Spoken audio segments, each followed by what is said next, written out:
Bonsoir à tous. Est-ce que les gens de l'organisation sont là?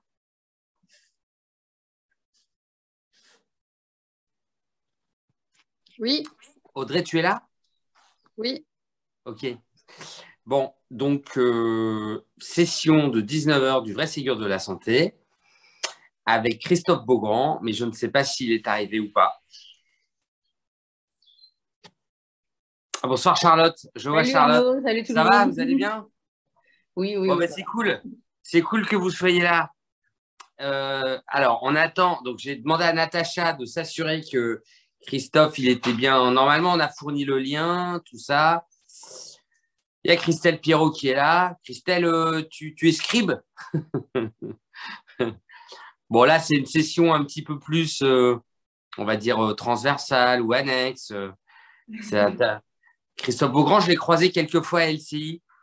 Il est journaliste, notamment, bah non, il est journaliste surtout sur LCI, je crois. Et bon, bah, alors, le truc, c'est que Audrey, ce qu'il faudrait, parce que j'ai envoyé un petit message à Natacha pour m'assurer, parce que c'est Natacha qui est en contact avec lui.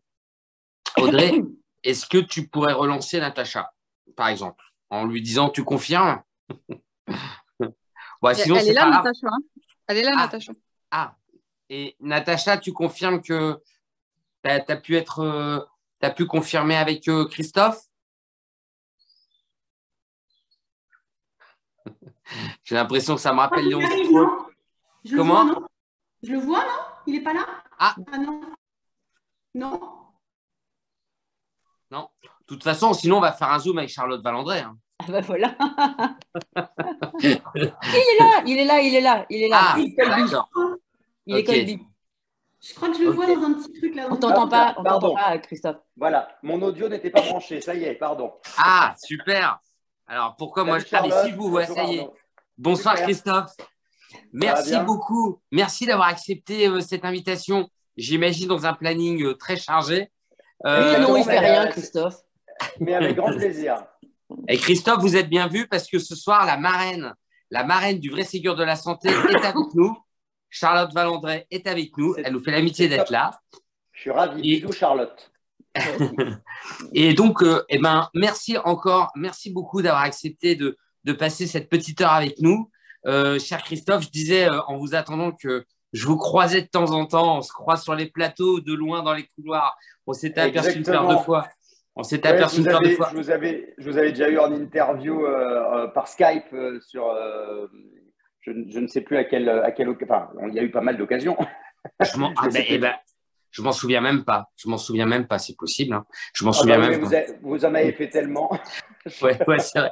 C'est-à-dire que c'est par période, et c'est vrai qu'il y a eu des périodes avec beaucoup, beaucoup, beaucoup. Et dans ces cas-là, on est un petit peu, on fait Il n'y pas a pas de forcément souci. gaffe tout à fait à tous les interlocuteurs. En tout cas, merci, merci, merci. Alors, vraiment, je suis très content parce que j'ai plein de questions à vous poser.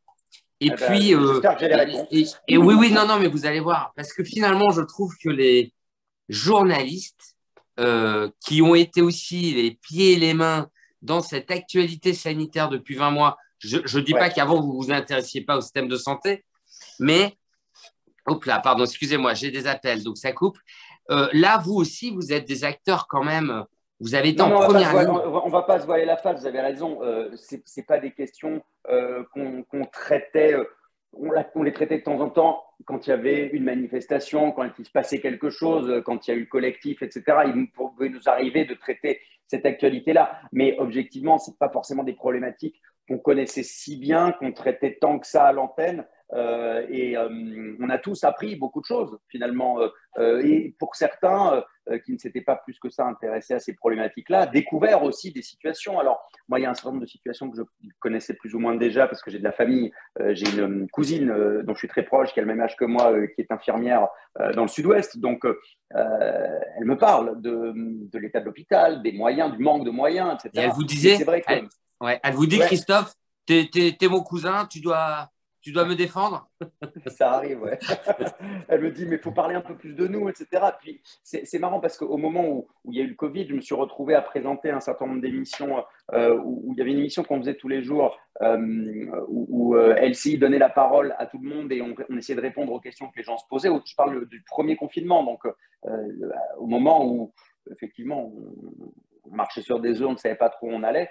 Et on a beaucoup de gens qui nous ont envoyé des messages et qui sont intervenus à l'antenne, des soignants de base, entre guillemets, pas forcément des représentants syndicaux, ni des gens qui étaient membres de collectifs ou ce genre de choses, mais ceux qui avaient les mains dans le cambouis au quotidien. Et j'ai gardé le contact avec un certain nombre d'entre eux, notamment une infirmière avec qui on se parle régulièrement sur les réseaux sociaux et que j'avais fait témoigner à l'antenne et qui me dit j'avais eu tellement de retours, ça m'a fait du bien de parler et je me rends compte qu'on est plus écouté qu'avant, etc. Donc, ça a fait avancer les choses. Toute crise peut faire avancer les choses, heureusement. C'est vrai ce que vous dites là. Vous savez, ça correspond aussi à la première action du collectif. On a d'abord été un organe de témoignage. On a permis à beaucoup de professionnels de vider leur sac. Et une fois que ça a mis facile 2-3 mois. Et une fois que le sac était vidé, pour certains d'entre eux, après, on a pu se dire, bon, mais alors, on a vidé notre sac. Qu'est-ce qu'on peut faire de mieux maintenant qu'est-ce qu'on doit porter comme revendication? Parce qu'il y a différents niveaux, en fait. Il y a des revendications purement, on va dire, par exemple, salariales ou de rythme de travail. Puis il y a des revendications de définition même du travail. Pourquoi il y a trop de patients par soignant? Et ça, par exemple, vous voyez, Christophe, ça, c'est quelque chose qui revient très fort. Si on plafonnait, par exemple, le nombre de soignants par infirmière, ça pourrait révolutionner le soin. Et puis alors, ça ferait vraiment une mesure domino, comme aiment appeler ça les politiques. Ça, ils affectionnent bien domino, parce que avec un nombre limité de patients, eh bien, ça révolutionne la qualité de vie au travail, la sécurité des soins et donc l'attractivité. Et donc, ça donnera envie à d'autres personnes. C'est sûr que c'est un métier qui est tellement qui est formidable, mais qui est difficile et qui ne donne pas nécessairement envie, compte tenu de tout ce qu'on a pu voir sur le manque de moyens. Voilà, c'est assez décourageant. Et en même temps, les soignants qui continuent de le faire, ils savent à quel point ils sont indispensables au quotidien. Donc, c'est assez ambivalent. C'est à la fois, de temps en temps, un ras-le-bol en disant on n'en peut plus, et en même temps, se dire on est tellement utile, tellement important, et chacun à son petit niveau, et qu'il ne faut pas lâcher. Mais je comprends qu'on craque parfois. Cependant, vous savez, Christophe, là, on a quand même passé un cap supplémentaire. C'est-à-dire qu'il y a des gens qui, même s'ils se savaient indispensables, et même s'ils étaient souvent parfois passionnés par leur métier, se sont dit, je ne peux plus continuer à faire ça à ces conditions-là, avec ce rythme-là. Je fous en l'air ma santé, ma famille, etc., etc. Donc c'est vrai qu'en cela, comme tous les soignants dans les EHPAD, cette cousine qui est devenue infirmière était avant être soignante en maison de retraite et ensuite elle a refait une formation pour être infirmière parce qu'elle avait loupé les concours. Elle a commencé, comme c'était sa passion, qu'elle voulait vraiment aider les gens. Elle a été d'abord être soignante et puis finalement elle a pu passer le concours d'infirmière, mais elle a travaillé longtemps avec les personnes âgées. Et c'est vrai que les témoignages qu'on lit, quand on a le sentiment, et c'est pas qu'un sentiment, d'être maltraitant au quotidien, on n'a plus envie de faire ce métier-là qu'on a choisi justement pour aider l'autre.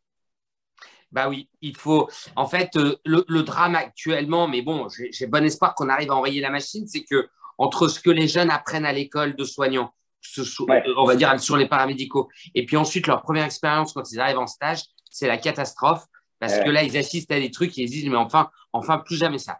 Alors, Christophe, c'est moi qui interviewe aujourd'hui et d'autres. Et Charlotte, comme c'est notre marraine, elle a tous les droits. Donc, elle pose. Bien sûr qu'on vous entend, Charlotte. C'est ouvert, d'accord, ok. Vous nous posez des questions quand vous voulez. D'accord. Christophe, alors, si de manière assez générale, s'il y a quelque chose qui vous a particulièrement bouleversé ou choqué dans le soin tel qu'il est organisé aujourd'hui en France ou tel qu'il a été ces 20 derniers mois, qu'est-ce que vous retiendriez comme item, un ou deux? Qu'est-ce qui vous a le plus choqué? C'est peut-être la condition des soignants. C'est quoi, vous, qui vous a le plus choqué ou en tout cas qui vous a fait dire ça ne peut plus durer comme ça? Moi, ce qui m'a le plus touché, c'est effectivement les témoignages de soignants qui me disaient j'ai l'impression de maltraiter les malades, de maltraiter les patients. Et du coup, comment dire, ce manque de moyens ou d'organisation, ou les deux évidemment, qui fait que le métier qu'on avait choisi pour aider l'autre, pour le soigner, pour aller et le côté humain, où il n'y a plus de place pour l'humanité, c'est ça qui m'a le plus touché. Là, plus récemment, évidemment, le scandale autour des EHPAD, pour le coup, m'a particulièrement touché de manière plus personnelle, puisque ma grand-mère était en EHPAD il n'y a pas si longtemps. Elle est décédée il y a 3 ans maintenant. Et a posteriori, je me suis posé beaucoup de questions. À chaque fois que j'étais venu, ça avait l'air de se passer très bien. Elle n'a pas perdu particulièrement de poids, mais je me suis dit, est-ce qu'à un moment donné, elle a souffert, elle n'a pas pu nous le dire? Est-ce qu'à un moment donné, les infirmières ou les aides-soignantes que j'ai pu croiser se sont mal occupées de ma grand-mère, mais pas parce qu'elles étaient méchantes, évidemment, mais parce qu'elles n'avaient pas les moyens de faire autrement? Et ça m'a… J'en ai pas dormi quelques nuits, à vrai dire. Oui, alors, vous savez, ce bouquin, évidemment, il a vraiment mis le sujet sur la table. Ce qui est un peu fou, comme pour des gens comme moi, par exemple, c'est que les EHPAD, ça fait longtemps qu'on en parle. Ça fait longtemps qu'on dit tout ça. Et vous savez, Christophe, il y a un truc ultra choquant que nous, on dénonçait déjà depuis des mois et des mois. C'est que, si vous voulez, il est inscrit maintenant, depuis très longtemps, et partout dans les hôpitaux, que le week-end, on diminue les effectifs de soignants. Voilà, c'est le week-end, on diminue les effectifs de soignants. Et quand on diminue les effectifs de soignants le week-end, y compris dans les EHPAD, c'est parce qu'on part du principe que finalement, si on en fait un peu moins le week-end pour les patients, c'est pas très grave. Et quand on pousse le raisonnement à l'extrême, c'est comme ça que les soignants nous expliquent que le week-end, on n'a pas le temps de faire la toilette de tout le monde et qu'il faut aller vite et que, assurément, en tout cas, il n'y a pas du tout le temps, il n'y a plus assez le temps dédié au bien-être du patient. Bien sûr. Même si quand je dis cela, je suis vraiment dans de la constatation malheureuse. Et il faut aussi savoir, Christophe, il y a beaucoup de personnel des EHPAD qui ont mal vécu cette période-là de mise un peu en accusation des EHPAD parce que, oui, parce que bien sûr, il y a plein de gens qui font dit. ça très bien. Et ça se passe pas mal dans tous les établissements, évidemment. Bien sûr. Mais ça dépend souvent du bon vouloir aussi de l'aide-soignant qui va rester plus tard que prévu, qui va changer son planning, qui va rogner sur sa pause déjeuner pour pouvoir s'occuper un peu plus correctement d'un certain nombre de patients. Charlotte, pardon, Charlotte. Mais au moment du Covid, c'était quand même un moment assez particulier. Et c'est vrai que moi, j'ai entendu beaucoup d'infirmières qui n'en pouvaient plus, qui sont parties, qui n'y arrivaient plus. Peut-être qu'il y avait un sentiment de culpabilité de ne pas pouvoir s'occuper bien, justement, de toutes ces personnes qui étaient finalement en réanimation et qu'on n'avait même pas le droit d'aller voir. Ça doit être très dur, bien sûr. Et en plus, il y a eu un truc en plus, Charlotte et Christophe, c'est que pendant cette période-là, rappelez-vous, au début en tout cas, après ça s'est un petit peu détendu, mais au début, c'était visite interdite. C'est-à-dire que les patients en question… Ça a duré longtemps. Ça a duré longtemps. Moi, je pense qu'ils vont avoir des procès au cul. Moi, c'est terrible, mais j'ai été content, entre guillemets, que ma grand-mère soit partie avant cette crise-là, parce que je ne sais pas comment j'aurais vécu le fait qu'on m'interdise d'aller voir ma grand-mère et d'imaginer que tous ces gens qui ont perdu des proches sans pouvoir avoir la possibilité d'aller les voir. C'est inhumain. Je pense que ça, psychologiquement, ça doit être extrêmement difficile à vivre. Et du coup, oui, c'est inhumain, complètement. C'est inhumain. D'accord. Non, il y a des choses qui ont été gérées en dépit du bon sens. Mais… Je suis d'accord avec vous que à certains moments de cette crise, et ça doit faire partie des leçons qu'on doit tous tirer, et notamment les soignants, et notamment nous, dans le cadre du vrai Ségur de la santé, où on essaye, en fait, Christophe, sur des sujets bien précis, on découpe un peu tout le panel de la santé, que ce soit l'alimentation, la prévention, les urgences, et on essaye d'apporter des solutions concrètes. Je crois qu'une des choses très importantes, c'est effectivement, quoi qu'il arrive, quoi qu'il advienne, que l'humanisme ou que le regard humaniste d'une situation ne fasse pas faire n'importe quoi, même au nom d'un risque sanitaire. Ça, c'est des choses que je pense qu'effectivement, certains soignants vont avoir du mal à vivre avec pendant longtemps. Mais bon, il faut avancer, même en 2022, même en 2020, 2021, on peut apprendre. Alors, moi, j'ai plein de questions. Et donc, Charlotte, vous m'interrompez. Et puis, s'il y a des gens du collectif qui veulent poser des questions, il n'y a pas de souci. Je ne veux pas faire un monologue des questions. Vous avez vu, Christophe, plein de médecins passer sur les plateaux. Ça a été une période pour ça qui restera un peu unique dans l'histoire. Alors, grosso modo… C'est vrai qu'on n'en avait pas vu, on n'en avait jamais vu autant. Oui, non, voilà, c'est ça. Et alors, je voudrais, moi, vous poser une question assez précise. Je ne veux pas vous demander quel était le meilleur, parce que je connais la réponse. C'est pas ça. Je plaisante, bien sûr. Vous savez qu'il y a eu des polémiques sur finalement, on est journaliste, on fait des émissions, on invite des médecins et on s'est rendu compte qu'entre les docteurs, il y avait des gens qui portaient des discours qu'on a compris après comme étant un petit peu à côté de la plaque sur la prise en charge médicale du Covid ou sur ce qu'il aurait fallu faire ou anti-vax, ou qui étaient un petit peu presque même dans le déni de la pandémie Covid, hein, des gens très rassuristes, etc. Comment on fait quand… Alors là, parce que ma question elle est sincère, hein. Comment on fait quand on est journaliste pour se dépatouiller de tout ça et d'essayer de s'affranchir du risque de ne pas faire parler des gens qui racontent n'importe quoi? Alors, comment vous avez fait? Vous venez des évidemment, non, mais c'est ça, évidemment, c'est compliqué parce que il y a des choses des sujets, entre guillemets, que l'on maîtrise un minimum, ou en tout cas pour lesquels on a une certaine vérité établie, mais là, au moment du Covid, ça a été beaucoup de points d'interrogation. Donc, bien sûr, on faisait parler différentes sources et différents points de vue, mais au bout du compte, on s'est quand même rendu compte qu'il y avait une certaine majorité qui allait quand même plutôt dans un sens. Alors, il y avait des gens qui étaient plus ou moins optimistes, plus ou moins rassuristes ou plus ou moins inquiétants. À chaque fois qu'on recevait le docteur Djilali Hanan, on savait qu'on allait avoir une ordonnance assez sévère, par exemple, et puis il y en avait d'autres qui étaient beaucoup plus cool. Mais après, on a vite repéré les zinzins, entre guillemets, ceux qui commençaient là à développer des théories qui commençaient à devenir un peu plus comment dire, discutables ou qui ressemblaient à des théories complotistes. Et là, pour le coup, ça concerne… voilà, il y a des médecins, mais ça ne concerne pas que les médecins, puisqu'on avait aussi des responsables politiques qui ont pris la parole à ce moment-là. Et c'est vrai que toutes les polémiques qu'il y a pu y avoir au moment du professeur Raoult, par exemple, a été assez compliqué à gérer. Alors, on essayait d'en parler aussi par le biais parfois de la communication, de la méthode de communication, en disant que c'est normal que les Français étaient un peu paumés parce qu'on entendait absolument tout et n'importe quoi, et que quand une personne aussi charismatique, aussi écoutée, qui avait publié des livres, qui était présentée comme un gigantesque ponte, etc., qui sortait des vérités qui dans sa bouche étaient ces vérités, en tout cas, qui étaient contredites et totalement contredites.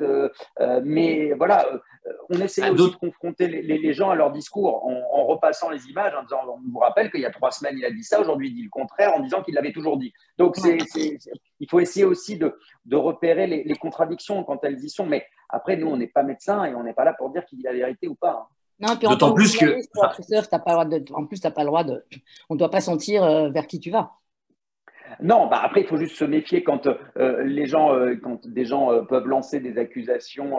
Là, je vois, j'ai eu il y a pas très très longtemps sur mon plateau, et je l'avais eu pendant le Covid une fois, Florian Philippot, qui là parfois part dans des théories fumeuses et complotistes. Là, on lui apporte la contradiction quand il dit des choses où on sait qu'il va trop loin. Mais après, effectivement, on n'est pas là pour asséner des vérités. On est là aussi pour faire parler les invités dès lors que ça rentre dans le cadre d'un discours qui n'est pas effectivement complotiste et potentiellement dangereux.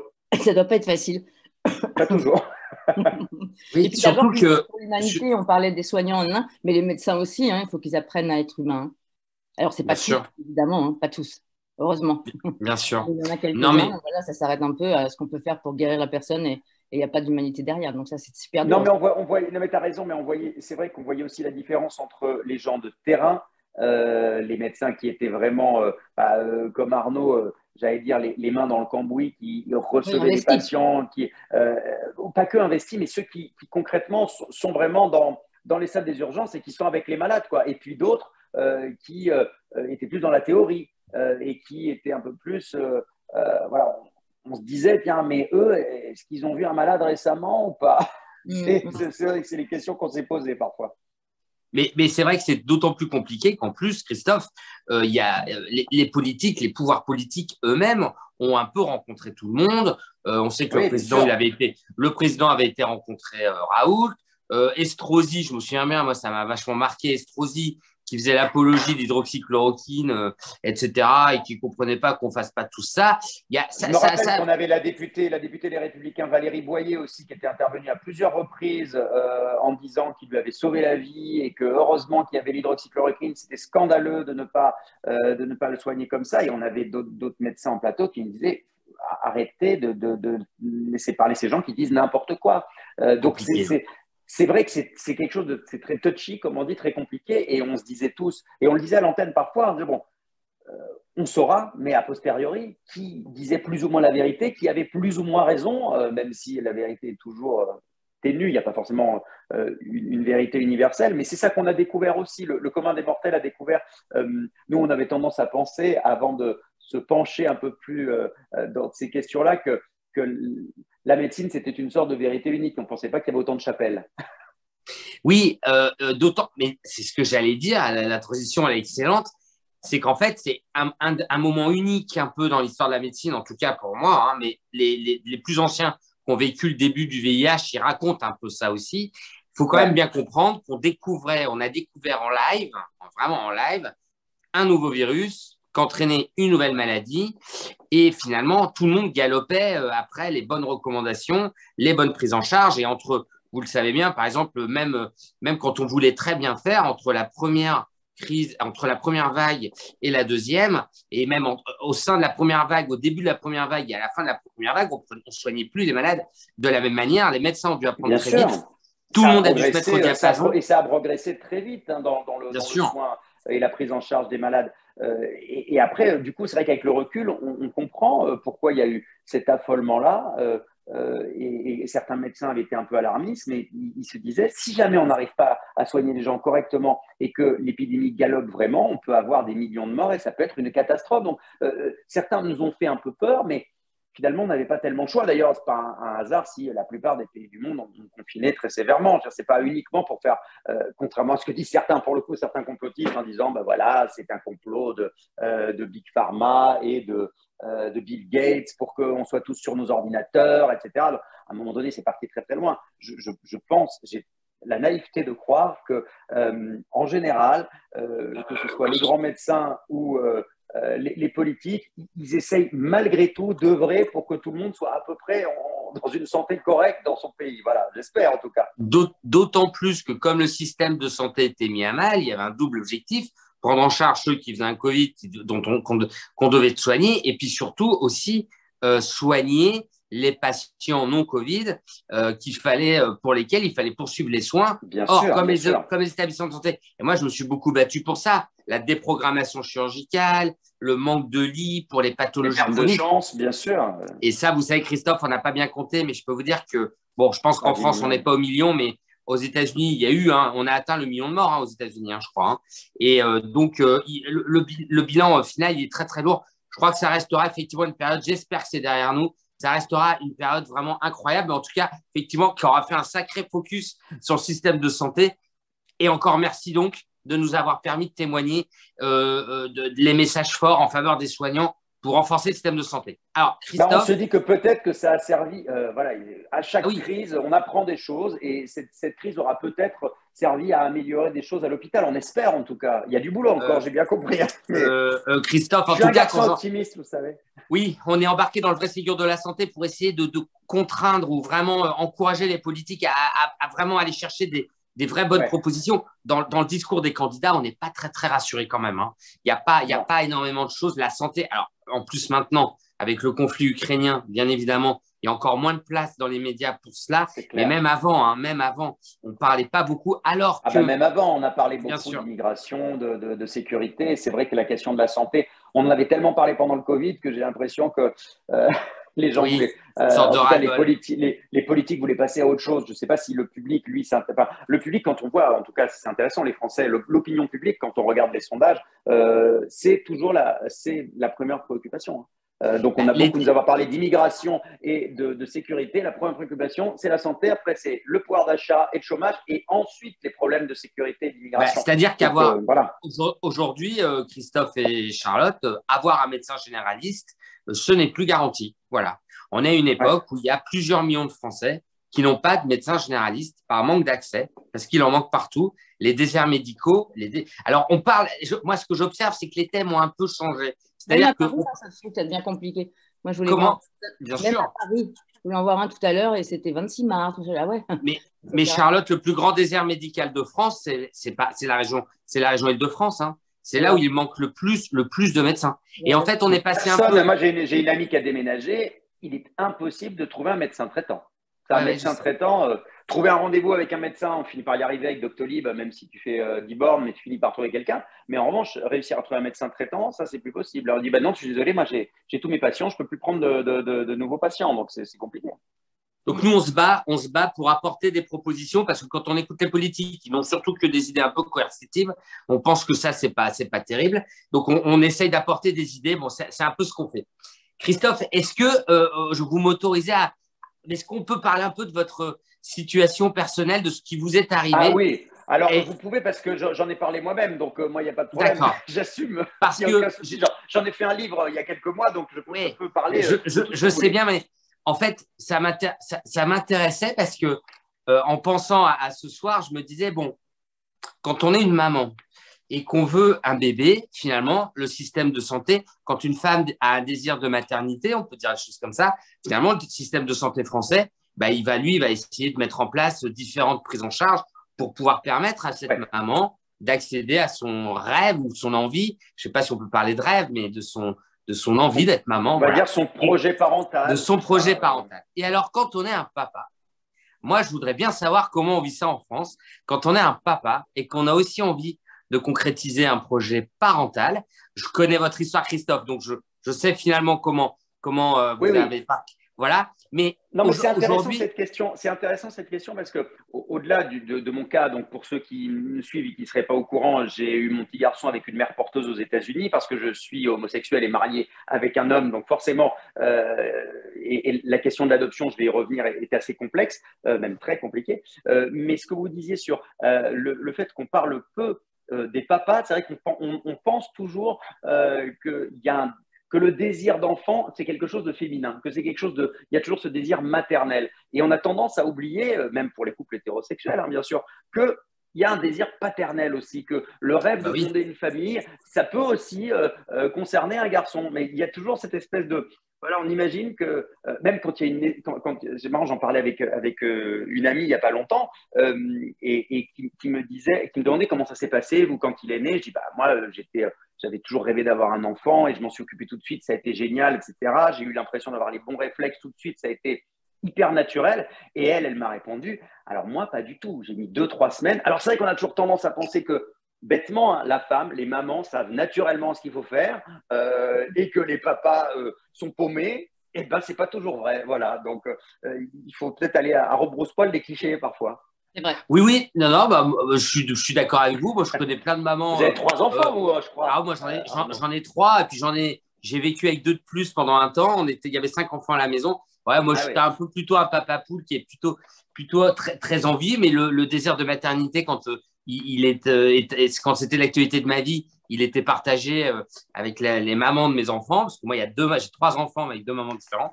Et donc, ça n'a jamais été un problème. On a toujours été en face. Cependant, je vous confirme, pour discuter avec tous mes copains, il y a des hommes qui ont envie, qui ont ce besoin-là de paternité, cette envie-là, cette aspiration. Et donc, effectivement, c'est un vrai sujet. Quand on vit avec un autre homme et qu'on a envie de pouvoir vivre comme un papa, comment ça se passe? Ma question, c'était, est-ce que, donc, même si, évidemment, vous avez été aux États-Unis, est-ce que le système de santé aujourd'hui est quand même un interlocuteur, au moins, pour vous guider? Est-ce que vous avez été guidé, Christophe? C'était ça mes questions. Est-ce que le système de santé aujourd'hui, même si en France, on ne peut pas faire tout ce qui se fait ailleurs, est-ce qu'aujourd'hui, quand même, on a des réponses? Est-ce qu'on est guidé? Est-ce qu'il y a… Voilà. Alors, je vais vous expliquer assez rapidement. Effectivement, depuis le mariage pour tous, qui a été donc décidé en 2013, il y a, qui est arrivé avec, l'ouverture à l'adoption pour les couples homosexuels. C'est une décision qui est assez théorique parce qu'en réalité, on le sait pour tous les couples hétérosexuels qui sont concernés, qui nous regardent peut-être ce soir, que c'est très compliqué. C'est déjà le parcours du combattant pour un couple hétérosexuel. Dans une démarche d'adoption, il faut attendre parfois 5-6 ans et parfois on ne vous confie pas d'enfant et c'est en tout cas très compliqué, très intrusif dans les enquêtes sociales. Enfin, c'est quelque chose de dur.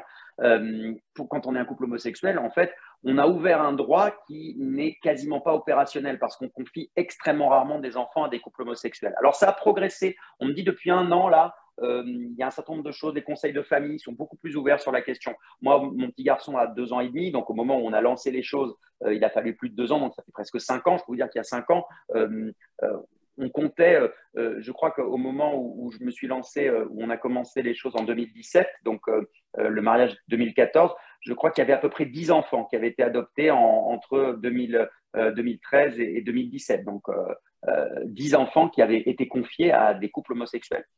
Donc, à un moment donné, il n'y a pas 36 solutions. Et là, on a eu recours à une mère porteuse aux États-Unis, mais il n'y a absolument aucun système d'information à ce sujet parce que c'est interdit en France. Et de fait, ça n'est pas autorisé non plus d'en faire, entre guillemets, la promotion, c'est-à-dire d'expliquer, de donner des adresses, des machins. Donc, les choses se font beaucoup par le bouche à oreille. Moi, dans mon livre, j'ai raconté comment je m'y étais pris, mais c'est un témoignage, c'est pas un mode d'emploi, il n'y a pas les adresses, ce genre de choses, parce que même les associations, parce qu'il existe quelques associations qui peuvent accompagner les parents, comme l'ADFH, une association qui s'appelle l'Association des familles homoparentales, mais qui accompagne plutôt les parents d'enfants, les parents homosexuels d'enfants quand les enfants sont arrivés en France et qu'on peut les aider pour des questions juridiques pour faire reconnaître leur enfant, ce genre de problématiques. Donc après, on se renseigne et c'est surtout avec le bouche à oreille et un peu la débrouille. Et c'est là qu'on se rend compte qu'il y a des filières qui sont extrêmement éthiques, respectueuses de la femme, et il y a aussi des choses complètement dégueulasses qui existent et dont j'ai parlé dans mon livre pour les dénoncer et que j'ai évoqué dans plusieurs interviews. Et c'est dans l'actualité, notamment des filières en Ukraine. Et du coup, c'était le sperme de qui dans ces cas-là? Alors ça, c'est marrant parce que c'est une des choses que je raconte dans le livre. Grosso modo, on peut décider de choisir, on peut décider de fabriquer des embryons des 2 papas, entre guillemets, et demander au médecin de choisir, parce qu'il y a beaucoup d'analyses qui sont faites, un certain nombre d'analyses qui ne sont pas autorisées en France d'ailleurs, de diagnostic préimplantatoire. Donc, le médecin décide de celui qui a le plus de potentialité à s'implanter et à bien se développer. Et après, on le sait forcément pour des raisons médicales, mais effectivement, dans le livre, par exemple, c'est une question à laquelle je ne réponds pas parce que j'essaye d'expliquer que depuis le début, c'est un projet parental à 2 et d'expliquer, de décorréler, entre guillemets, la partie purement biologique de la parentalité. Les enfants, les parents adoptifs ou adoptants comprennent particulièrement ce que je veux dire, mais c'est-à-dire que quel que soit celui qui a donné son sperme, en l'occurrence, effectivement, le papa, c'est celui qui va se lever la nuit quand bébé dort, qui va lui faire ses premières petites purées, qui va le faire jouer, qui va sécher ses larmes. Et on a le sentiment, quand on pose cette question, ça délégitime un des 2 papas. Des fois, on me demande, mais c'est qui le vrai? Il n'y a pas de vrai ou de faux. On est les parents de Valentin, notre petit garçon, et les 2 femmes qui nous ont aidés à devenir parents, parce qu'il y a 2 femmes, il y a une femme qui a porté notre bébé et une femme qui a donné son ovocyte, puisque la femme qui porte n'a jamais de lien génétique avec l'enfant qu'elle porte. Ces 2 femmes, à aucun moment de son histoire, n'ont été ses mères. Ce sont 2 femmes qui nous ont aidés, nous, à devenir parents, mais notre petit garçon, il a ses parents depuis le début de son histoire. Il se trouve que ses parents, ce n'est pas le schéma familial classique, c'est 2 papas, ça peut être 2 mamans. Et d'ailleurs, on parle dans la loi PMA qui est passée, on parle aussi de projet parental. Et les 2 femmes qui se lancent dans ce projet parental font une reconnaissance au préalable devant l'huissier, devant notaire, pardon, de leur projet parental.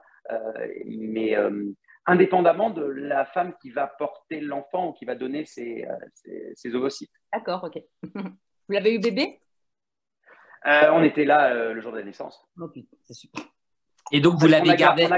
On a gardé un lien extrêmement fort avec Whitney qui a porté notre petit garçon. On est allé la voir pendant sa grossesse. On la connaît très bien. C'est devenu des amis de la famille. Je dis des amis parce que on est très proche de son mari, de ses 3 filles. Parce qu'aux États-Unis, il y a toute une comment dire, il y a tout un cadre juridique il y a beaucoup de garde-fous. Donc, les femmes qui décident de devenir mères porteuses, par exemple, doivent avoir, entre guillemets, terminé leur cellule familiale, c'est-à-dire qu'il faut qu'elles aient leurs enfants. Une femme qui n'a jamais eu d'enfant ne peut pas être mère porteuse aux États-Unis. Il faut que ce soit des femmes qui ne sont pas dans le besoin financièrement, donc elles sont sélectionnées uniquement sur leurs moyens financiers. Il faut qu'elles aient des bons revenus pour que l'argent ne soit pas une motivation. Il y a un accompagnement psychologique. Il y a certains profils de femmes porteuses qui ne sont pas choisies parce qu'on estime qu'elles ne sont pas prêtes psychologiquement. Il y a certains profils de ce qu'on appelle des parents d'intention. Aux États-Unis, ils disent intended parents, donc Ghislain et mon mari et moi. Certains profils ne sont pas validés parce qu'on estime que vous n'êtes pas prêt à accueillir un enfant. Donc, il y a beaucoup de garde-fous. C'est pas fait n'importe comment, contrairement à ce qu'on peut lire. Et parfois, on m'écrit sur les réseaux sociaux, vous avez acheté un enfant, etc. Ça n'a rien à voir avec ça. Mais il existe des filières dans certains pays, notamment des pays de l'Est. Il y a des choses vraiment pas clean qui existent et même dégueulasses parfois. Donc, je suis le premier à les dénoncer. Mais il ne faut pas tout mélanger. C'est ce que j'essaye d'expliquer, notamment dans le livre. Mais tu lui as demandé, mais il faut que tu aies une réponse courte parce que peut-être Arnaud veut parler d'autre chose. Oui, je suis bavard, pardon. Non. Ouais, on est cool, hein, on est cool. Hein. Non. Tu lui as demandé pourquoi, qu'est-ce qui l'incite à faire ça? Oui, bien sûr. Et d'ailleurs, il y a même un chapitre dans mon livre où je lui donne la parole parce qu'on entend beaucoup de gens parler à la place de ces femmes, souvent pour dénoncer la GPA. Et du coup, je lui ai fait toute une interview dans le livre où elle raconte, elle explique. Elle n'a jamais rien connu de plus beau que la maternité et que fonder une famille. Oui, alors elle aimait être enceinte, mais au-delà de ça, fonder une famille, devenir maman et fonder sa famille, ça a été quelque chose d'essentiel pour elle. Elle a une cousine qui avait déjà eu recours à la GPA, elle avait trouvé ça extraordinaire et elle s'était dit, moi une fois dans ma vie, elle ne l'avait jamais fait avant, hein, je ne pense pas qu'elle le refera après, elle m'a dit il n'y a pas longtemps, si vous voulez un deuxième enfant, pour vous, je pourrais porter votre deuxième enfant, mais ce n'est pas d'actualité pour l'instant. Mais elle nous a dit, moi, je trouve ça magique d'imaginer que je vais pouvoir aider une famille à exister, à être créée sur cette terre. Et elle me dit, ça fait partie des valeurs que je veux inculquer à mes enfants, d'accepter la différence, de comprendre la différence, la générosité, le don de soi. Et très souvent, ce n'est pas le cas de Whitney, mais très souvent, aux États-Unis, ce sont des femmes très croyantes dans l'idée de donner la vie. Alors, ce n'est pas la même vision parce qu'en France, généralement, c'est plutôt les réseaux catholiques qui sont très, très opposés à cette question-là. Mais aux États-Unis, c'est très différent. Ce sont souvent des femmes qui croient en Dieu, qui se disent que c'est un don de pouvoir donner la vie, justement, et de pouvoir aider une famille à exister. Et je pense, avec le recul, pour en avoir pas mal parlé avec elle, je pense qu'il y a quelque chose de l'ordre, chez elle en tout cas. Elle s'est dit, j'aurais fait quelque chose d'exceptionnel dans ma vie. D'accord. Oui, c'est très simple, enfin, c'est très normal ce que tu dis.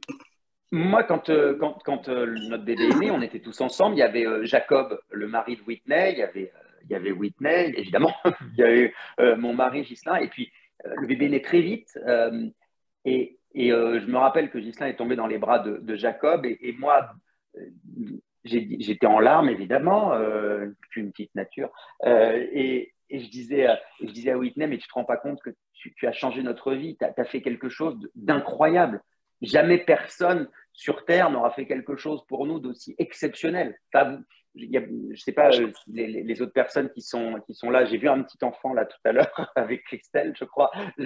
Donc, être parent, c'est extraordinaire. C'est quelque chose c'est ce qu'il y a de plus beau dans la vie. Enfin, moi, j'ai toujours rêvé d'avoir un enfant. Je l'ai eu à 42 ans, mais quand j'avais 20 ans, j'avais déjà envie d'être papa et d'avoir un enfant. Et c'est exceptionnel de rencontrer des gens comme ça. Il y a quelqu'un qui demande, ça m'intéresse aussi, qui choisit la mère porteuse? Ah, alors ça, c'est très intéressant. C'est une très bonne question parce qu'en fait, aux États-Unis, on passe par des agences qui vous mettent en relation à la fois avec les cliniques de fécondation in vitro, les donneuses d'ovocytes, les assurances, parce qu'il y a toute une partie assurance, les avocats, parce qu'il y a toute une partie juridique, et qui vous donnent accès aussi à un fichier de femmes porteuses qui ressemble en fait, ça ressemble un peu à une sorte de site de rencontre, un peu à un Tinder finalement. Et du coup, on envoie un message et on discute avec des femmes via Skype, puisque généralement, elles sont, pas généralement, mais elles sont aux États-Unis, donc ça fait loin, on ne fait pas les allers-retours. On peut le faire une fois que la grossesse a commencé, mais du coup, nous, on a discuté avec plusieurs femmes et ce sont toujours les femmes qui décident. Whitney, et il y a beaucoup de couples qui demandent, donc Whitney, elle a discuté avec 3 autres couples. Et puis, on a eu un feeling, il y a eu quelque chose de l'ordre du feeling. On était sur la même longueur d'onde, sur l'envie de garder un contact ensemble et sur quelque chose de l'ordre de la rencontre. Donc, on ne peut pas vraiment savoir ce qui s'est passé, mais on a eu une première conversation avec elle par Skype. Et puis ensuite, elle nous a présenté son mari. Et puis, on a discuté. Et puis après, vu que ça avançait bien, elle nous a présenté ses enfants. Et je me rappelle l'un des trucs les plus mignons, sa petite fille de 8 ans. Qui était très fière de ce que faisait sa maman, puisque sa maman lui a expliqué le projet, qu'elle allait aider un couple, etc. Et elle nous a dit, mais why did you choose our mom? Et pourquoi vous avez choisi notre maman? Et moi, je lui ai dit, eh ben, on l'a pas vraiment, on l'a pas choisi, on s'est rencontrés, on s'entendait bien. Et je lui ai dit, sache qu'en tout cas, que ta maman, c'est une super héroïne, parce que c'est une femme exceptionnelle. C'est chouette, hein, on pourrait vous écouter pendant des heures et des heures. C'est très émouvant. C'est très émouvant. Donc, vous avez répondu, vous avez coupé les micros, s'il vous plaît. Vous avez répondu à la deuxième question. Je voulais savoir si voilà, Valentin aurait un petit frère ou une petite sœur. Donc, c'est stand-by pour le moment, c'est ça? C'est pas dans les tuyaux, comme on dit, pour l'instant. Et alors, Christophe… C'est marrant parce que Valentin, il connaît, on lui raconte son histoire depuis petit. Il y a plein de photos à la maison. Il y a dans sa chambre, il y a la photo de Whitney qu'il a portée. Il y a aussi des photos de Bruna, en l'occurrence, qui était notre donneuse d'ovocytes, avec qui on a aussi gardé le contact. Parce que moi, c'est très important de pouvoir garder le contact avec ces femmes pour qu'ils puissent connaître son histoire. Et alors, sans du tout partir dans des choses qui aujourd'hui ne sont pas à l'ordre du jour en France, de toute façon. Ouais. Qu'est-ce qu'on pourrait souhaiter quand même pour améliorer un peu les choses en France? Peut-être pour avancer un petit peu, même si moi, je suis incapable de vous dire, Christophe, ce soir, s'il faut qu'on puisse faire ça en France. C'est pas… Mais je saurais pas vous savez quoi, je ne saurais pas vous le dire non plus, en fait. Voilà, c'est ça. Mais sans aller jusque-là, ma question est assez bienveillante envers les gens dans votre situation. Bon, je pense que vous en avez bien parlé dans votre bouquin et je crois que ça doit pouvoir apporter de l'aide à des gens. Qu'est-ce qu'il faudrait souhaiter quand même en France pour que les choses elles soient peut-être un petit peu plus accessibles pour les désirs de papa comme vous? Est-ce que le système de santé… Il y a plusieurs choses. Je pense qu'il y a la question de l'adoption,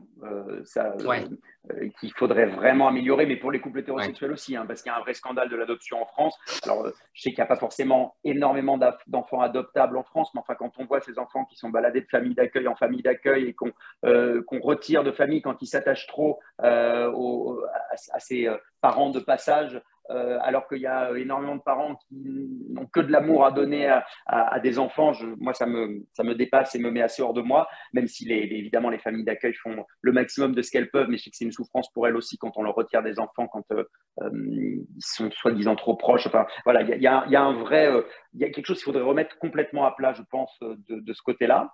Donc, si on met de côté cette question-là, après, concernant la GPA, il y a plusieurs choses.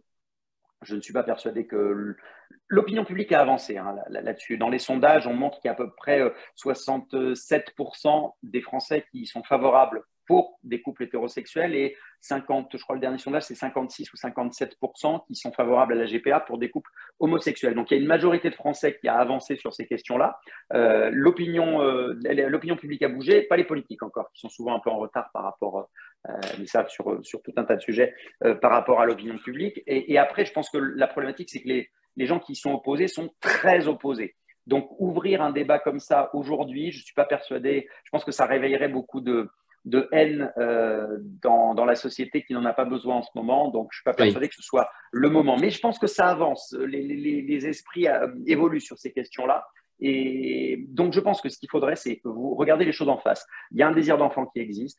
Il y a des familles hétérosexuelles ou homosexuelles qui ont recours à des GPA à l'étranger. Une majorité d'ailleurs de familles hétérosexuelles. Il y a à peu près 60% en France dans les GPA qui sont réalisés pour des couples, le sont pour des couples hétérosexuels. Et je pense qu'il faudrait être plus dur avec les filières, entre guillemets, dans des pays où on sait que les choses ne se passent pas correctement et dans le respect. Et il faudrait à l'inverse peut-être réfléchir à avoir des accords avec des pays où on sait que les choses se font correctement, un peu à l'image de ce qui existe pour l'adoption internationale. Il y a des pays où on n'ouvre pas du tout avec l'adoption internationale parce qu'on sait qu'il y a du trafic d'enfants, et puis il y a des pays où on sait que les choses se font correctement.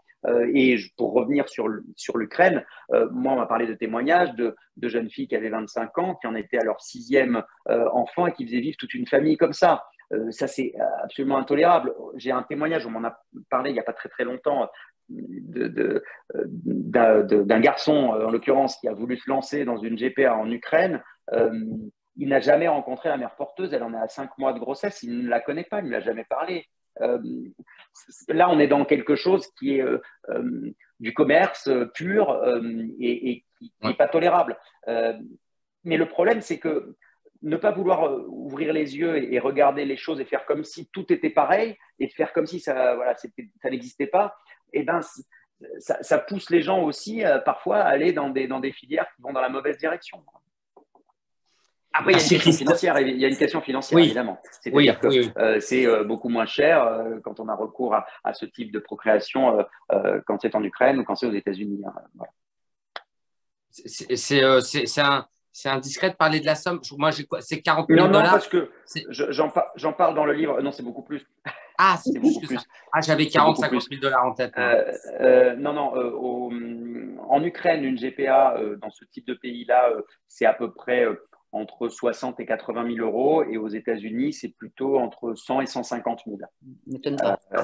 Alors, sachant que, si on veut être précis, ce qui coûte le plus cher, notamment aux États-Unis, bien sûr, c'est la santé. C'est-à-dire c'est le système de santé. Un accouchement aux États-Unis, c'est à peu près 20 000 $.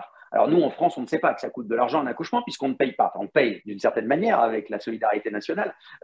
Mais vous êtes bien placé pour le savoir, Arnaud, que la santé a un coût, même si le français n'en est pas toujours conscient. Aux États-Unis, la santé a non seulement un coût, mais la santé est un business. Donc, on ne peut pas comparer le système. Mais ce qui est le plus cher, évidemment, ce sont les frais médicaux qui représentent plus de la moitié des frais. Puis après, il y a les frais d'avocat aux États-Unis, c'est très important, et les assurances qui sont hors de prix aux États-Unis.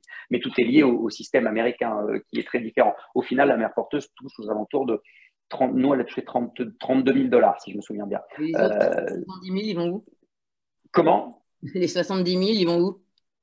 Les 3/4 pour les frais de santé, en fait. Et il y a une partie pour l'agence qui met en relation tout ce petit monde-là. Et puis, les frais de santé, je te dis, rien que l'accouchement, c'est entre 20 et 25 000 $. Donc, ça fait déjà une grosse somme. Mais après, il y a l'embryon, il y a le transfert d'embryon, pardon, il y a la création de l'embryon, puis le transfert d'embryon. Donc ça, c'est la création de l'embryon, si je ne me trompe pas, la FIV, c'est aux alentours de entre 20 et 30 000 $. J'ai plus les chiffres précis en tête, mais c'est des sommes très importantes. Et pour faire un exemple qui va faire marrer Arnaud peut-être, au moment où mon bébé est né, dans une clinique près de Las Vegas, il y a une dame qui arrive avec une petite machine sur un petit chariot avec des trucs et tout ça, qui nous explique que c'est pour tester l'audition du bébé. Je dis, oui, allez-y, bien sûr. Elle fait son bazar, son machin, elle dit tout va bien. Et là, elle nous dit, là, elle est avec sa blouse blanche, et là, elle sort de sa poche, là, de sa blouse blanche, une machine à cartes, et elle vous dit, si vous payez tout de suite, vous êtes 50% de discount. Donc, ça coûtait, je crois, 120 $. Sinon, ça m'aurait coûté 240 $. Et là, on sort sa carte, on est dans la chambre du bébé. Et là, on se dit, c'est un autre monde. Eux, ça ne les choque pas du tout, les Américains. C'est normal pour eux. Une facture se négocie à l'hôpital. Voilà, on marchande. Donc, le système est très, très différent. Hein. Oui, mais c'est à travers votre témoignage, ça permet quand même qu'effectivement de rappeler, même si je critique beaucoup de manquements et que parfois, même moi, je m'énerve de moi-même en disant, mais mince, à t'écouter, on se croirait dans un pays. On a beaucoup de chance en France, voilà. Oui, on a beaucoup de chance. On a beaucoup de chance et là, à travers ce témoignage-là, qui avait des sommes très élevées dans un but bien précis, de se rendre compte qu'effectivement, en France, même s'il y a des cliniques privées qui demandent un petit peu plus avec des dépassements d'honoraires parfois pas accessibles à tout le monde. C'est vrai qu'en France, on a la chance de ne pas vivre comme ça, mais à vous écouter, c'est bien de se rendre compte. Ça permet de se rendre compte effectivement que en France, notre pays est quand même assez pour cela assez remarquable. Ouais. Est-ce que Et pour la santé du quotidien, c'est pareil aux États-Unis, il faut bien le Oui, savoir. bien sûr. Pour ceux qui nous regardent, c'est pas uniquement parce que nous, on a fait une GPA qui est un truc particulier. Oui, bien sûr. Quand on a dû amener on a des visites pédiatriques, on a mis un mois à rentrer en France à peu près, donc il y a une visite chez le pédiatre. Quand tu arrives aux États-Unis chez le pédiatre, tu arrives, tu dis bonjour, j'ai rendez-vous à telle heure, tu payes tout de suite. Si tu ne payes pas, tu ne vois pas le docteur. Et c'est $90 pour voir le pédiatre, juste pour un rendez-vous chez le pédiatre, c'est $90. Et du coup, après, vous avez le droit, vous êtes dans la salle. Du coup, une fois que vous avez payé, vous vous asseyez dans la salle d'attente, vous attendez que la personne passe. Alors, et après, vous ressortez directement. Là, il n'y a pas de problème. Mais il n'est pas possible d'y avoir, sauf si votre gamin est en train de, parce qu'il y a un vrai problème. Bien sûr, les urgences, c'est pris en. Après, on va vous demander du blé après, mais c'est pris en charge tout de suite, bien sûr. Mais sinon, en temps normal, il faut payer d'abord. Il faut sortir sa carte. Moi, je sais que si j'avais vécu là-bas, j'aurais pas pu être greffée, par exemple. Je serais morte. Ah bah oui, parce que financièrement, oui, probablement. Enfin, en tout cas, c'est des frais très très importants. Et on a parlé il n'y a pas longtemps, il y a quelqu'un qui devait se faire greffer et on l'a pas accepté. Vous n'avez pas entendu ça? Ça me surprend pas.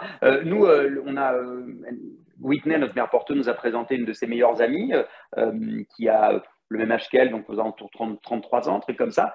Elle a eu un accident de voiture quand elle avait 17 ans. Elle paye encore. Là, elle a eu un prêt sur 15 ans ou 20 ans. Parce qu'on l'a soignée. Parce qu'on l'a soignée. Elle en avait pour quelque chose comme $200 000. Parce que les frais, c'est hallucinant en fait. Les frais montent très très très vite. Et c'est vrai qu'on ne se rend pas compte de notre chance, nous. Alors, bien sûr, la santé a un coût. Mais on est totalement inconscient de ça en fait, parce on va prendre nos médicaments et on paye rien. On est avec notre carte vitale. Alors, parfois, on fait la gueule quand on vous demande 2 euros. Bon, écoutez, c'est vrai que. Alors, bien sûr, rien n'est parfait. On a beaucoup de chance, ça c'est sûr. Hein. Et qu'est-ce que Pardon, Charlotte, allez-y. Et Charlotte, si vous n'aviez pas été greffée, vous n'auriez pas été marraine du vrai Ségur de la santé. Hein. Donc, je viens de me faire à l'idée, là. Je me suis dit, si elle n'avait pas eu sa greffe, elle ne serait pas marraine du vrai Ségur. On ferait comment, nous? C'est fou, ça, de penser à ça, quand même.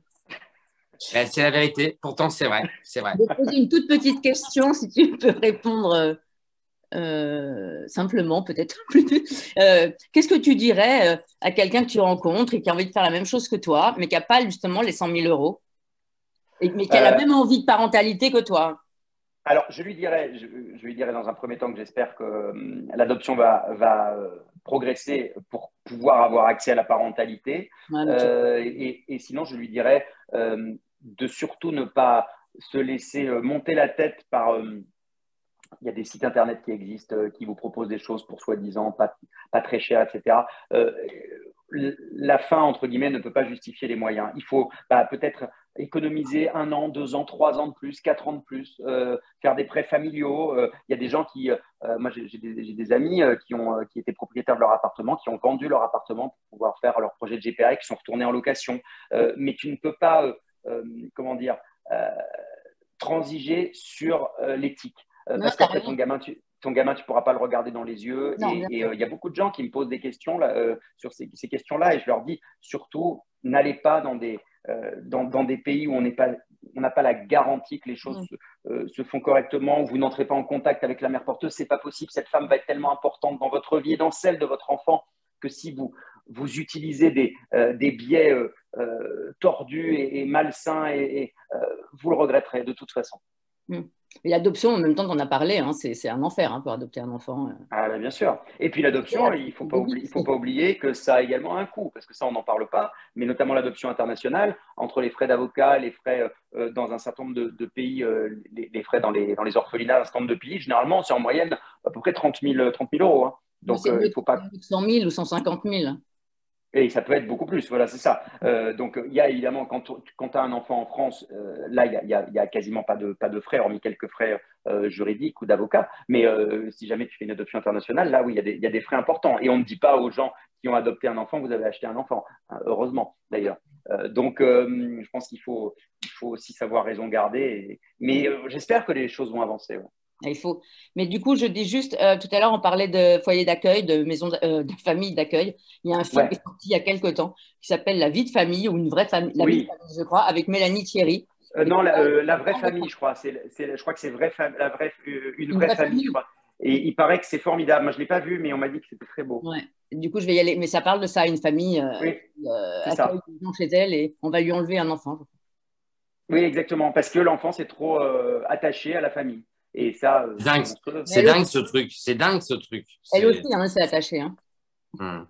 Bien sûr, oui, la famille. Et puis les frères, la fratrie s'attache. Parce que quand tu as un gosse et qu'il y a déjà des enfants dans la famille et que tu l'as pendant 2 ans, bah, ça devient ton frère ou ta soeur. Mais en plus, si ça se passe bien, je ne vois pas l'intérêt de retirer ses enfants. Au contraire, ils ont surtout besoin de liens, d'amour. Exactement. Après, ces gamins-là terminent généralement du coup dans des foyers où ils grandissent entre. Il y a un autre film extraordinaire qui s'appelle Placé. Il faut absolument le voir. Ça, il est formidable. Il n'y a pas longtemps.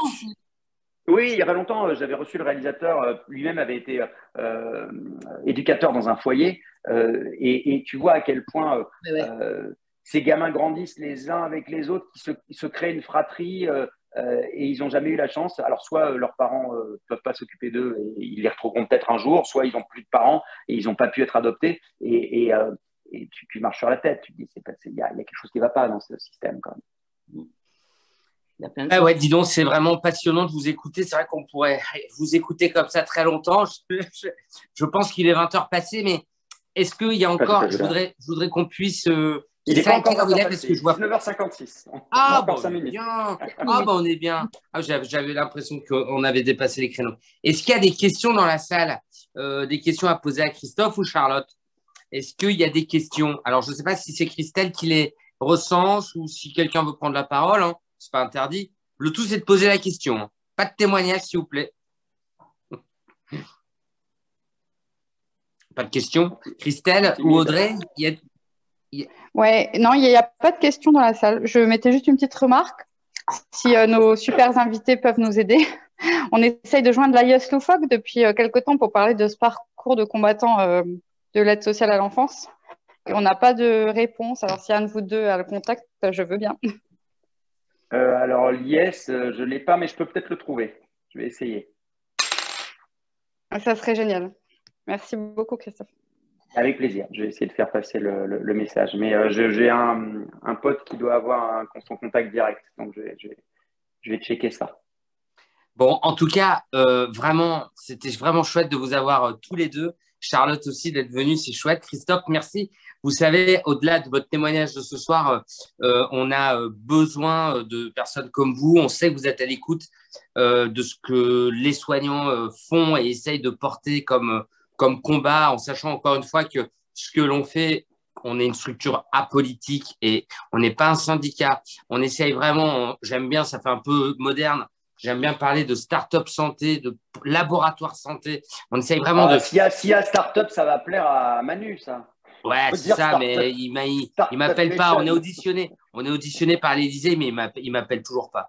Mais donc, l'idée du vrai Ségur de la santé, même si ce soir on est un petit peu en annexe, hein, clairement, ça me fait penser aux conférences satellites. C'était le thème de la soirée? Comment? C'était pas le thème de la soirée? Ah si, bah si, tout à fait. Mais ce soir, on est un peu en dehors des sujets classiques, on va dire des urgences, des EHPAD, du médico-social. Là, je voulais, c'est vrai, avoir votre regard à tous les deux un petit peu plus large sur des thématiques un petit peu différentes comme celle qui a concerné Christophe. Et puis, vous êtes notre marraine. Hein. Donc, en fait, avec vous, on parle de tout. Et puis, c'est vous la métronome du vrai Ségur de la santé.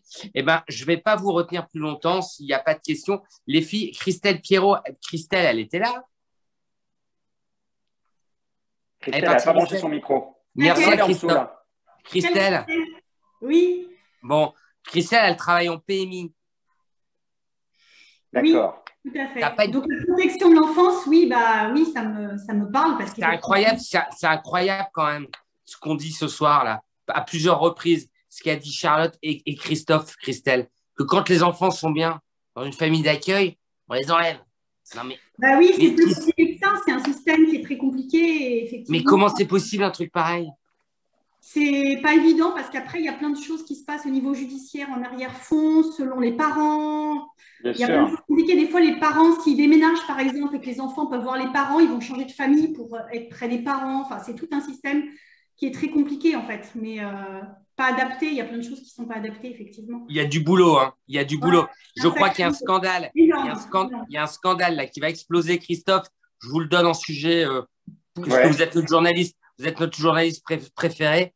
Intéressez-vous au scandale qui va sortir dans quelques semaines, dans quelques mois, mais qui est énorme, hein, à des enfants retirés de leur famille pour des raisons sociales. Il y a manifestement tout un process d'excès avec des difficultés énormes après pour les parents de récupérer leurs enfants. C'est des politiciens qui m'ont parlé de ça. Il y a des enquêtes qui sont faites un peu partout. Gardez un œil là-dessus. A priori, c'est des choses qui vont sortir. Tout ça pour dire qu'en fait, si vous voulez, on a beau être dans un pays moderne et d'être dans un pays riche, on a encore beaucoup de progrès à faire sur plein de thématiques. Et ben, c'est bien d'être capable de… C'est comme Christophe et Charlotte et autre chose, mais je profite de votre présence. C'est que vous représentez quand même un impact médiatique. Est-ce que vous êtes au courant qu'une loi est sortie sur le déremboursement des fauteuils roulants? Ça vous parle, ça, ou pas? Je n'ai pas entendu parler du tout. Eh ben, Christophe et Charlotte, on porte ce combat-là. Non, mais j'ai entendu, moi, ça. C'est pour qu'ils payent leur fauteuil. Le remboursement des fauteuils a été plafonné. Je vous explique. En fait, qu'on soit un enfant myopathe ou quelqu'un de paraplégique dans les suites d'un accident ou hémiplégique dans les suites d'un AVC, en fait, les déficits ne s'appareillent pas de la même manière. C'est-à-dire que selon le déficit, il faudra tel ou tel fauteuil. C'est-à-dire un déficit souvent correspond à un fauteuil. Et en plus, quand c'est des enfants comme des myopathes, on les a tous vus, on les voit à Téléthon, il y a des fauteuils parfois très, très sophistiqués qui leur permettent de faire de l'ordinateur, de communiquer, etc. La loi qui est passée plafonne à 13 000 € le remboursement des fauteuils. Or, un remboursement fauteuil électrique un fauteuil électrique très élaboré, ça peut monter jusqu'à 30 000 – 40 000 €. Donc, le catalogue d'offres de fauteuils est passé de 50 à 5. C'est une catastrophe. Les fabricants, évidemment, eux sont concernés, appellent au secours. Les prestataires de fauteuils et toutes les associations handicapées appellent au secours. Ce truc est passé comme une lettre à la poste. Ça va bousiller la vie de centaines de gamins et d'adultes handicapés. Donc, nous, on est en train de monter une opération fauteuil roulant. On rassemble des centaines de fauteuils et on va faire une journée à Paris fin mars où on va déposer les fauteuils devant l'Assemblée nationale. Même s'ils ne sont pas là, après, on leur dira venez vous asseoir. Et puis après, vous allez nous expliquer que c'est normal de faire ça et de ne pas s'occuper de cette population-là. Tout ça pour dire, et c'est une conclusion, que même si on a un pays où on a de la chance, pour les raisons qu'on a passées en revue ce soir, il faut quand même rester vigilant parce qu'il se passe des choses parfois complètement saugrenues. Et nous, eh bien, on est là. Nous, on est la vigilance de la santé. Voilà. Elle est belle, cette formule. La vigilance de la santé. Vous êtes des belles vigies. C'est très bien. Voilà, exactement. Écoutez, non, mais c'est hyper intéressant. Donc, je vais me plonger sur cette information.